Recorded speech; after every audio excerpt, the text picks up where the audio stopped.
I never imagined my life would come down to a moment like this, standing by my wife's casket, hands trembling, pressing redial on my son's number for the fourth time, while gray Chicago rain hammered the tent above. Every seat was filled except for one. The one Margaret had insisted we reserve, just in case David surprised us by coming home.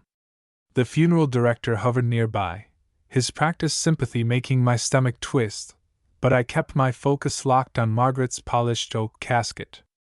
White lilies, her favorite, cascaded over the brass handles, glowing under what little sun broke through the clouds. Guests arrived in black sedans, voices hushed. I heard the distant thrum of traffic from Lakeshore Drive, the world marching on. My sister-in-law, Evelyn, dabbed her eyes with a tissue. Cousin Mike adjusted his tie, glancing at his watch. People were here from 3 states to say goodbye. Everyone except my son. 5 rings. 6. Then finally, "Dad?" David's voice was tinny, muffled by laughter and music. "David, son, where are you?" My voice cracked. "The service starts in 30 minutes. A long pause. "Was that seagulls? Waves?"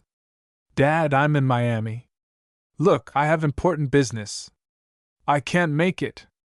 Important business. My hand gripped the casket smooth wood so hard my knuckles ached. "Son, what could be more important than your mother's funeral?" He let out a sigh, as if the call itself was an inconvenience. "Honestly, Dad, this just isn't worth my time. I have to go." The call ended, leaving me staring at the phone's black screen, my reflection warped in the glass. Margaret would have known what to say. She always did, especially with David. She drove through blizzards for him, missed her own sister's birthday to attend his work events. She made excuses for 3 missed Christmases in a row. And now, while we stood here in the city she loved, he was sunbathing on Miami Beach. The first drops of rain mixed with tears on my cheek. "Mr. Miller," the funeral director said gently, "it's time to seat the family." I tucked the phone into my jacket and turned to greet those who'd shown up. "Thank you for coming. She would have loved this." I accepted condolences on autopilot. My mind kept drifting to David's voice, the finality of it, how it rang with a casual cruelty I'd never heard before. Evelyn squeezed my arm. "Where's David?" "He'll be along soon." I lied, the taste bitter. But Margaret deserved the truth, especially today. Thunder grumbled over Lake Michigan as I led Evelyn to the front row. The service began, rain on canvas, the pastor's warm voice, Margaret's photograph propped by a bouquet of lilies. She looked just like she had on our wedding day, hopeful, loving, and kind. The pastor spoke about Margaret's 35 years as a teacher, her unwavering faith and kindness, her pride in our only son. My phone buzzed against my chest, over and over. I tried to ignore it, but eventually, curiosity won. 3 Instagram notifications, from David's wife, Natalie. I tapped one. A video autoplayed, turquoise pool, palm trees, tropical drinks. "What a perfect day in Miami!" Natalie's voice chirped.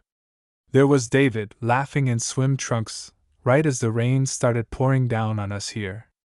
I slipped the phone away, my shoulders rigid with anger. Margaret's entire life had been about family. She believed love could heal any wound. But some wounds, I was learning, were too deep for love alone. I excused myself, slipping behind the maintenance shed, letting the storm wash over me. For a moment, I saw it all, Margaret nursing David through pneumonia in college, defending him to friends, making excuses for every missed visit. Her last weeks, asking if he'd call, hoping for one more "I love you." Now here I was, dialing his number, rain mixing with rage. He answered on the second ring. "Dad, not now. I just saw Natalie's video, David. You're on a beach while your mother is being buried." Silence, then annoyance. "Look, I'm in Florida. The funeral isn't worth my time." Those words sliced through me. "She gave you everything. She's dead, Dad. Standing around crying won't change it. I've got a life to live. My anger turned cold.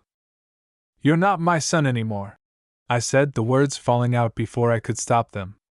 Good. Don't call me again. He hung up. I tried to call again. Voicemail. Third attempt. This caller has been blocked. The rain intensified as I stared at the phone, my own son blocking my number while his mother waited to be laid to rest. Somewhere in Miami, the sun was shining. I returned to the ceremony in time for the last prayer. Evelyn gestured for me to take the empty seat beside her. Margaret's seat. David's chair remained vacant, mocking me with its emptiness. Margaret always insisted on hope. Today, hope was just another knife in my side. When the service ended, friends and family asked about David, expecting to see him arrive late. I lied over and over.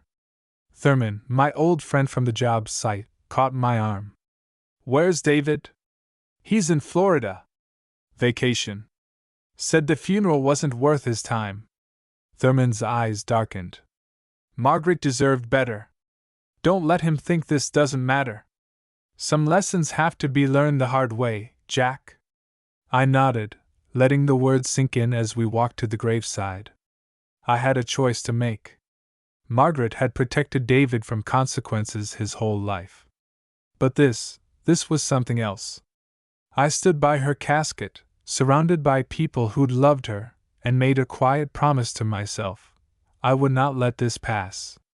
I spent the next few hours moving through the rituals of grief, accepting hugs, nodding politely at stories about Margaret's devotion, all the while my mind was stuck on one thing: David's empty chair. I could see it even as I thanked guests for coming. My son had called his own mother's funeral not worth his time. He was the only child we ever had, and now it felt as if I'd buried both my wife and my family. By the time the last car pulled away from the cemetery, Chicago's sky was clearing, but the heaviness in my chest stayed. I found myself driving the long way home, past Margaret's favorite bakery, past the school where she taught. I parked in our driveway, staring up at the brick two-story we'd called home for almost 30 years. The place seemed emptier than ever, its windows dark, her garden out front blooming in spite of everything. Inside, the silence pressed on me. I went through the motions, took off my suit, folded it carefully, and put on the old sweater Margaret had always said made me look distinguished. The smell of her perfume still lingered in the fabric. For a moment, I nearly broke down right there in the bedroom. Instead, I forced myself down to the kitchen and made coffee. Without thinking, I set out 2 mugs, hers and mine. It hit me hard. There would never be 2 again. I tried to eat, but food felt like cardboard. The house was full of reminders. The crossword book by her chair, her reading glasses on the mantel, the stack of sympathy cards starting to pile up on the hall table. I wandered into the living room and sat in Margaret's armchair, staring at old photographs.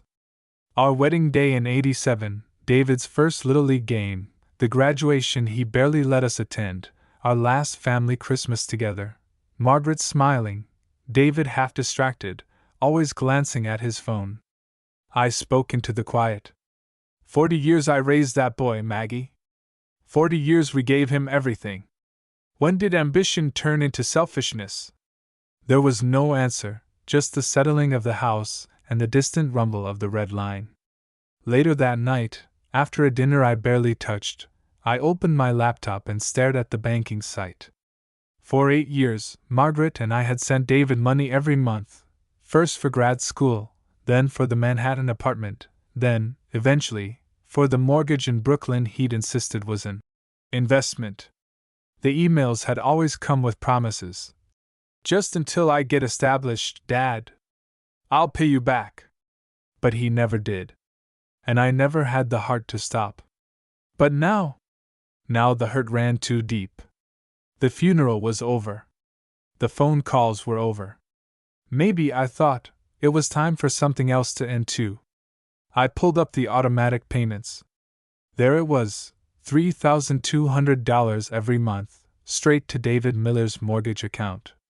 96 payments. I did the math, over $300,000. The number made me dizzy. Margaret always called it helping our son build a future. But what kind of future did we build, if he could turn his back so easily? My finger hovered over the cancel button. I thought of Margaret's last words to me, weak but insistent. Promise me you'll take care of David. I'd kept that promise longer than I should have. Maybe too long. Maggie, I said to her picture, you believed in second chances. But maybe he needs something different now. I clicked. Cancel payment. The screen flashed. Are you sure? This action cannot be undone. I clicked yes. A confirmation email arrived instantly. The weight that had been crushing my chest for months, maybe years, lifted. For the first time since Margaret's diagnosis, I felt something almost like peace. Tomorrow, David would get a notification from his bank. No more automatic mortgage payment from Dad. He'd have to figure it out himself. The next morning, I brewed just 1 cup of coffee and sat in the kitchen watching the sun rise over our quiet neighborhood. Margaret's garden was in full bloom, roses, lilies, hydrangeas she'd planted for every anniversary. I made my way out to the backyard, trowel in hand. I dug in the dirt, pruning, weeding, watering. For the first time in weeks, the work felt good, like I was building something real again. A few days passed. The house got quieter, but not as lonely. My phone didn't ring. No desperate voicemails, no texts begging for help. I visited the cemetery every Sunday, bringing fresh flowers from Margaret's own beds. I told her about the new blooms, about the kindness of old friends, and about my decision. He'll call soon, Maggie, I promised her. He always does, when he needs something. Sure enough, a week later, the phone finally rang. David's name flashed on the screen. He sounded casual, like nothing had happened. Hey, Dad. I'm back from Miami. Bank says the mortgage payment didn't come through this month. Maybe the auto transfer glitched. Can you fix it? I felt nothing. No anger, no anxiety, just a quiet certainty.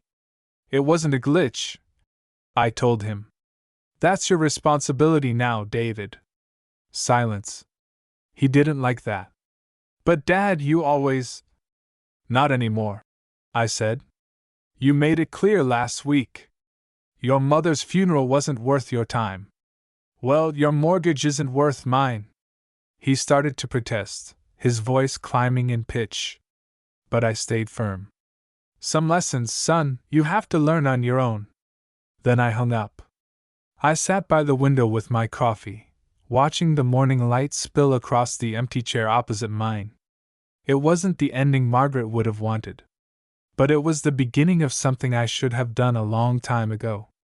3 days passed after I hung up on David. In those days, my phone was blissfully silent. I spent my time in Margaret's garden, pruning the rose bushes she nurtured, digging in the earth with hands that finally had no one else's burdens to carry. I cooked myself real breakfasts, not just toast or cereal, and in the evenings I found comfort in rereading the books Margaret left stacked on her nightstand. The quiet felt good, a stillness that was earned. Then, like clockwork, the calm was broken. David tried again. This time, he called from a different number, probably his office phone in New York, thinking I wouldn't recognize it. I answered with deliberate calm, sitting at our kitchen table, the late afternoon sunlight glinting off Margaret's favorite blue vase. Dad, please don't hang up. I know you're upset, but this is serious. The mortgage payment's overdue. They're threatening a late fee in my credit score. Can't you just send the money this one last time? I could hear the panic behind his forced composure. For once, he wasn't calling about family or to check on me. It was always about money. I remembered Margaret's quiet voice in the hospital. Promise me you'll understand him. Promise you'll take care of him. I'd kept that promise for nearly 40 years. But taking care sometimes meant letting someone stand on their own 2 feet, even if they stumbled. I answered as softly as I could. David, I'm not your safety net anymore. I spent 8 years making sure you had everything you needed. That ended the day you decided your mother's funeral wasn't worth your time. He didn't know what to say. I pictured him, pacing around his high-rise office, the Manhattan skyline glittering beyond the window. He was so used to solving every problem with a call home, so used to Margaret smoothing things over, me making the payments, us picking up the pieces. He tried a new tactic. You always promised, Dad. You said you'd help until I was set up. You can't just pull the rug out from under me. David, I kept my promises. But you didn't keep yours. You promised to be there for your family. You promised to call your mother. You promised you'd pay us back. My voice stayed even, but my hands shook. When does it end, son? When do you become responsible for yourself? He went quiet. I could hear the faint sounds of New York, car horns' voices, the city that had become his home and, in a way, our replacement. I continued. Your mother defended you until her last day. She made excuses for every missed visit, every forgotten call. But I won't make excuses for you anymore. I won't fund your life so you can keep running away from the people who loved you most. The line went silent, then he blurted. This isn't fair, Dad. You're punishing me for something emotional. This is real money. You're going to ruin my credit, my apartment, my life. It struck me as almost funny, my son, who'd abandoned us in our darkest hour, accusing me of abandonment now that the money stopped. I looked out at Margaret's garden, the irises just beginning to open, sunlight glinting on the dewdrops. No, David. I'm not ruining your life. I'm giving you a chance to finally build your own. He hung up on me. I sat for a long time in the quiet, feeling the full weight of what I'd done. I knew the next call might come from his wife, Natalie, or maybe from some lawyer or banker. But for the first time, I didn't dread it. Instead, I felt a calm resolve, the kind that comes after a storm has passed and all that's left is rebuilding. Days went by. I started sleeping better through the whole night, for the first time since Margaret got sick. I found myself smiling at small things, the sound of robins in the morning, the sun streaming through the stained glass panel in our front door, the neighbors' grandkids waving from their bikes. I visited Margaret's grave every weekend, sometimes with flowers, sometimes with stories. I told her about the progress in the garden, about the neighborhood news, about how I'd finally learned to make her favorite scrambled eggs just right. I hope you'd understand, Maggie, I said quietly, laying lilies on her grave. Sometimes loving someone means letting them learn on their own. One sunny afternoon, as I was sorting through Margaret's books, the phone rang again. This time, the voice on the other end was not David, but Natalie. She sounded worried, not angry. Hi, Jack. I just wanted to. I mean, David's really stressed. He keeps saying you cut him off. He's not himself. She hesitated, voice softer now. I know things have been hard. I just wanted you to know, I'm sorry for missing the funeral. I should have come, even if he wouldn't. Her words caught me off guard. In all the years I'd known Natalie, she'd been kind but distant. Now, for the first time, she sounded real. Thank you, Natalie. That means more than you know. We spoke for a while, about Margaret, about the funeral, about how families can drift apart when the only thing holding them together is gone. Natalie admitted that David had always been ambitious, maybe too ambitious. She said she tried to talk to him, to make him understand. After the call, I sat in the living room, feeling something lift, a small hope, maybe, that things could still change. But even if they didn't, I knew I had done the right thing. That evening, I went out to the garden and watched the sun set over the city skyline. The air was cool, the sky streaked pink and gold, and for the first time in a long while, I felt at peace. The days rolled by, quiet and almost peaceful.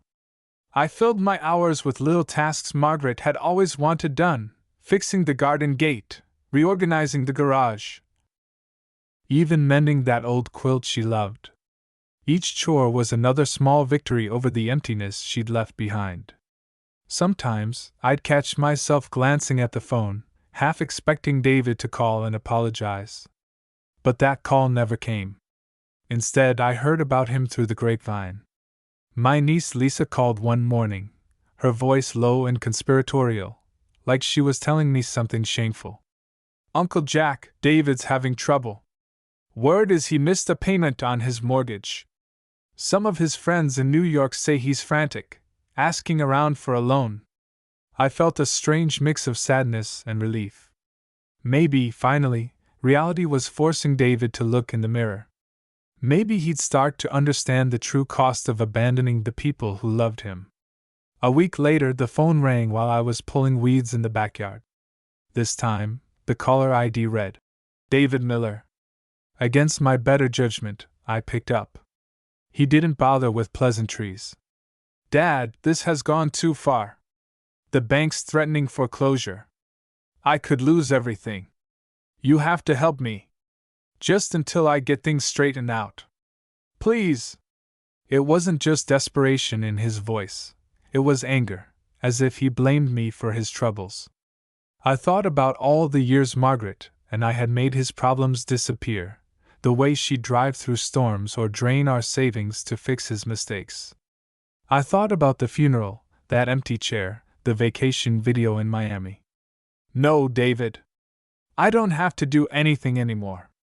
I gave you a chance to show up, for your mother, for your family, for yourself.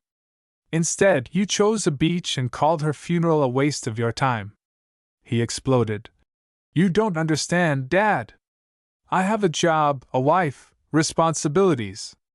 My career, my whole life depends on keeping that place. You can't just pull out now." I kept my voice level. "You're a grown man, David. If you can manage a high-powered job in Manhattan, you can handle a mortgage. This isn't about money. It's about choices. Your mother made excuses for you her whole life. I won't do it anymore." For the first time, there was a real silence on the other end. I could hear him breathing, could almost picture him struggling to find a way back into the safety net Margaret and I had always provided. "You're punishing me for missing the funeral. That's not fair. Life isn't fair, David. Your mother deserved better. You could have shown her one last act of love. You didn't. Now you're discovering what it feels like when there are consequences." He started to cry, real, angry tears, the kind I hadn't heard since he was a little boy, and scraped his knee in the playground. "You don't know what it's like out here." "I'm trying, Dad. I really am." I felt the tug of old habits, the urge to make it better. But Margaret's words echoed in my mind sometimes, "Jack, you have to let him learn." So I hardened myself, just a little. "I hope you do try, David. That's all I ever wanted. You can't keep running from what you owe, to your family or to yourself." He hung up on me. That night, I poured myself a glass of Margaret's favorite Chardonnay and sat out on the porch. The Chicago summer was just beginning, the scent of cut grass and lilacs drifting through the air. I watched neighbors walk their dogs, young families pushing strollers. I wondered how many parents out there were struggling with the same questions, the same heartbreak, the same impossible hope that their children might finally become the people they were raised to be. I called Thurman, my old friend, who'd always told me the hard truths when I needed them. "He called again," I said. "Wants me to save him from foreclosure." Thurman chuckled. "If he's got enough time to call you, he's got enough time to call his own bank. Don't let him guilt you, Jack. Sometimes the best way to love your kid is to let him hit the wall and bounce back on his own." We talked for nearly an hour, about Margaret, about the funeral, about the past. Thurman reminded me how much Margaret had sacrificed, and how sometimes the kindest thing you can do for someone you love is step back and let them learn. I slept better that night, a deep and dreamless sleep. In the morning, I found a letter from Natalie. She'd sent a real card, not an email or a text, her handwriting neat, a little shaky. She wrote that things had been tough. That David was struggling, but finally facing the consequences of his choices. That she'd started working extra shifts at the hospital to cover bills, and that maybe, just maybe, this was the wake-up call he needed. She thanked me for always being kind to her, and she apologized for missing the funeral. At the bottom, she added, "Margaret was the best mother-in-law I could have asked for. I wish I'd told her that more often." I wiped my eyes and read her words again. In that moment, I knew that even if David never changed, I'd done what was right, for Margaret, for myself, and someday, maybe even for him. The days grew longer, the garden bloomed brighter. Margaret's roses flourished, defiant against the city's summer storms. I visited her grave every Sunday, sometimes bringing lilies, sometimes bringing news, sometimes just sitting and remembering the sound of her laughter. Life didn't get easier, but it got clearer. Sometimes, love means holding on. Sometimes it means letting go. Summer swept through Chicago like a wave, bringing with it warm breezes and the hum of neighborhood life. For the first time in years, I found myself genuinely present, savoring morning coffee, tending the roses, waving to old friends walking their dogs along Sycamore Avenue. I filled my days with purpose, determined to make this house a home again, even if it felt half empty without Margaret's laughter echoing from the kitchen. Every so often, news about David trickled in, rarely from him, but often through Natalie, or mutual friends who reached out with gentle concern. I learned he was juggling side gigs, hustling to make ends meet. His fancy Manhattan address was a lot less glamorous when the rent was late and the bank sent warnings. Sometimes, I even saw his name pop up in group texts with family. "Anyone know if David's okay? He hasn't posted in a while." Natalie sent another letter, this time a short note with a photograph of their little apartment, looking stark and unadorned. She'd written, "We're making it work, Jack. It's not easy, but David's taking more responsibility every week. He misses his mother, he just can't say it out loud." At the bottom she'd drawn a heart and signed her name with a flourish. Her letters became a kind of lifeline, a reminder that sometimes people really can change, even if it takes heartbreak and hardship to make it happen. One Saturday, as I trimmed the hedges out front, a neighbor stopped by. Mrs. Simmons, who'd known Margaret for years, handed me a basket of fresh tomatoes. "You're looking better, Jack," she said with a kind smile. "Margaret would be proud of you. She always said you were the steady one." That night, I found myself sorting through old photo albums, searching for comfort in memories. There was Margaret, radiant on our wedding day. David, a toddler in overalls, clutching a toy firetruck. Birthday parties, Christmas mornings, family trips to Wisconsin dells, each picture a reminder of years spent building a life together. I paused at a photograph of David's high school graduation, Margaret clutching his arm, beaming with pride. He looked happy then. Young, hopeful, untouched by the sharp edges of adult life. What went wrong? I wondered. Was it something I did? Something I failed to teach him? But as the days went by, I realized that blame wasn't the answer. Margaret and I had given him love, security, and all the chances in the world. The rest was up to him. A few days later, David called again. For a moment, I considered ignoring it. But something told me to pick up. His voice was different this time. No anger, no entitlement, just exhaustion and honesty. "Dad, I just wanted to let you know. I sold the apartment. We're moving to a smaller place. I had to swallow my pride and ask for help, from friends, from Natalie's parents. I even picked up a job delivering groceries at night. It's not what I pictured, but I'm figuring it out." For a while, neither of us said anything. I could hear the city in the background, a siren, distant traffic, the faint echo of kids playing somewhere far below his window. "Dad," he continued quietly. I know I can't fix what happened with Mom. I know I let you both down. I'm sorry. I gripped the phone, struggling to steady my voice. Thank you for saying that, David. Your mother always hoped you'd find your way. I did too. He didn't ask for money. He didn't ask for anything, in fact. Maybe, finally, he was learning the lesson Margaret had tried so hard to teach, that life isn't about what you get, but what you give back, even when no one is watching. After the call, I sat in the garden as dusk settled over the city. Fireflies blinked in the twilight, and for the first time in a long while, the emptiness inside me softened into something gentler. Acceptance, maybe, or hope. I wrote a letter to Natalie, thanking her for her kindness, for sticking by David when things got hard. I told her that Margaret had loved her, truly, and that she would always have a place in this family. The next morning, I visited Margaret's grave with a bouquet of her favorite lilies. I stood for a while in silence, letting the sunlight warm my back, listening to the wind through the tall grass. Well, Maggie, I said, our boy's learning.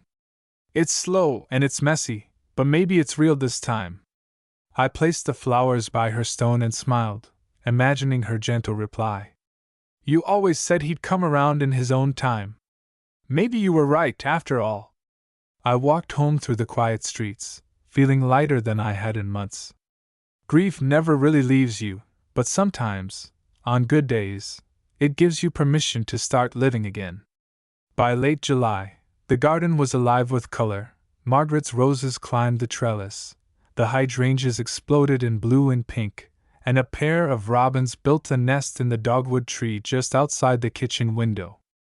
I kept busy, fixing things that had been ignored during Margaret's illness, repairing the back fence, repainting the porch swing, even teaching myself how to make her famous blueberry pancakes on quiet Sunday mornings. The neighborhood came alive too. Kids ran through sprinklers, neighbors shared gossip over lemonade, and every now and then, I found myself invited for a backyard barbecue, something Margaret would have loved.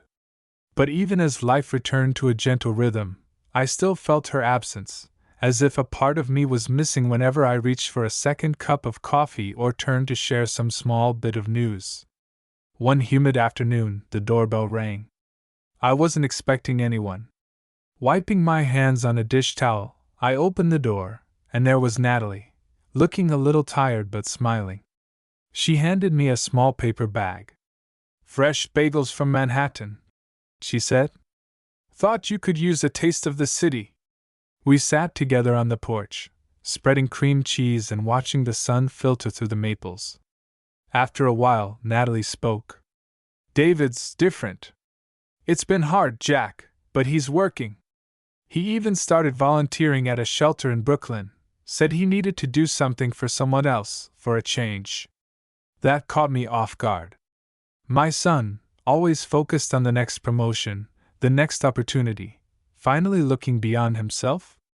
It sounded almost impossible. But sometimes the hardest lessons do the most good.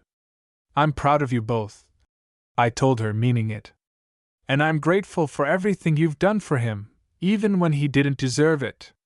Natalie looked away, wiping her eyes. He misses you. He misses Margaret. Sometimes, at night, I catch him looking at old family photos on his phone. He wants to call, but he's afraid you won't answer. For a moment, I didn't know what to say.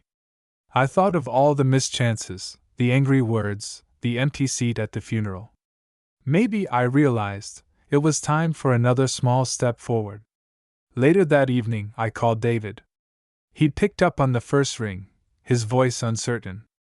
Dad? I heard you've been working hard, I said, keeping my tone light. And that you're helping out at the shelter. That takes guts. He let out a breath I hadn't realized he was holding. Yeah. It's not easy, but it feels right. Different, you know?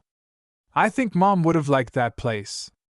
She always said you could find yourself by helping others. We talked for a long time, about everything and nothing.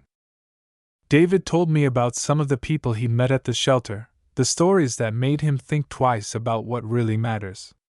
He admitted he still missed Margaret, that sometimes he woke up expecting to see her smiling at the kitchen table, just like old times. I shared stories of the garden, the robins, the neighbors, and even a few of my own failings, how I'd struggled with loneliness and anger, and how sometimes the only thing that helped was doing something with my hands. Toward the end of the call, David said quietly, "I wish I could go back. I wish I'd been there for Mom. I can't fix that, but I'm trying to be better now. For her. For you. For Natalie." It wasn't an apology, exactly, but it was honest, and it was real. For the first time in months, I believed him. After we hung up, I sat out in the yard as night fell, fireflies blinking above the roses, the city's distant hum a gentle reminder that life goes on. Grief still ached inside me, but it wasn't the sharp, desperate pain of those first weeks. It had softened into something else, something that looked a lot like hope. The next morning, I opened my email to find a message from the shelter in Brooklyn. "Thank you, Mr. Miller, for raising a son who cares. David has become an important part of our team." There was a photo attached, David, sleeves rolled up, handing out meals with a tired but genuine smile. I printed it out and placed it next to Margaret's picture on the mantel. "You'd be proud of him, Maggie," I said softly. "He's learning. We both are." The summer thunderstorm rolled in that night, pounding rain on the roof, rattling the windows. I made a pot of coffee, curled up in Margaret's favorite chair, and let myself remember all the good she'd brought to our lives. For the first time since she died, I knew I could keep going. Not just for me, but for the family she'd worked so hard to build. And as the rain faded into the steady quiet of midnight, I realized that second chances are possible, even when you think you've run out of them. August faded into September, and with the change of season came a gentle, almost invisible shift in my heart. The pain of Margaret's absence remained, but the sharp edges dulled. Memories surfaced less like waves crashing and more like sunlight breaking through the clouds, soft, golden, and unexpectedly comforting. One bright Saturday, I found myself organizing the annual neighborhood block party, something Margaret had always loved. Children played tag between picnic tables, and neighbors brought casseroles and cold drinks to share. As dusk settled over the city, I sat on the porch, listening to laughter ring down Sycamore Avenue, feeling, for the first time in a long while, that life was moving forward. Midway through the evening, my phone vibrated. It was a message from David. "Thinking of you tonight, Dad. Miss you. Can we talk soon?" This time, I didn't hesitate. I texted back. "Call whenever you're ready. I'll be here." Within minutes, the phone rang, and I picked up, bracing myself for another difficult conversation. But instead, David's voice sounded steady, even hopeful. "Hey, Dad. I just wanted to thank you for everything. For sticking by me, even when I didn't deserve it. I finally get it, what you and Mom tried to teach me all these years." We talked well into the night. He told me about the people he'd helped at the shelter, how some had lost everything but were grateful just to be alive, to have one another. He admitted he still missed Margaret every day, that the regret never quite left, but he was learning how to live with it and let it guide him, not ruin him. I told him stories he'd never heard, about Margaret's first teaching job, about the time we got lost in Wisconsin and ended up having the best weekend of our lives, about how proud she always was of him, even when he couldn't see it for himself. As we spoke, the distance between us began to shrink. The past was still there, every mistake, every harsh word, every missed opportunity, but it no longer defined us. What mattered was the choice we made right now, to reconnect, to forgive, to begin again. Later that week, David surprised me by coming home for a weekend visit. He drove all night from New York, arriving on my doorstep just as the sun rose over Lake Michigan. Natalie joined him, carrying a tin of homemade cookies and a small bouquet of Margaret's favorite lilies. We hugged in the driveway for a long time, the kind of embrace that says what words can't. I'm sorry. I'm grateful. I love you. The three of us spent the weekend sharing stories, tending the garden, and cooking the dishes Margaret loved best. For the first time in years, the house was filled with laughter, clumsy, tentative at first, but growing stronger with every shared memory. That Sunday morning, David and I sat together on the porch, watching the birds flit through the garden.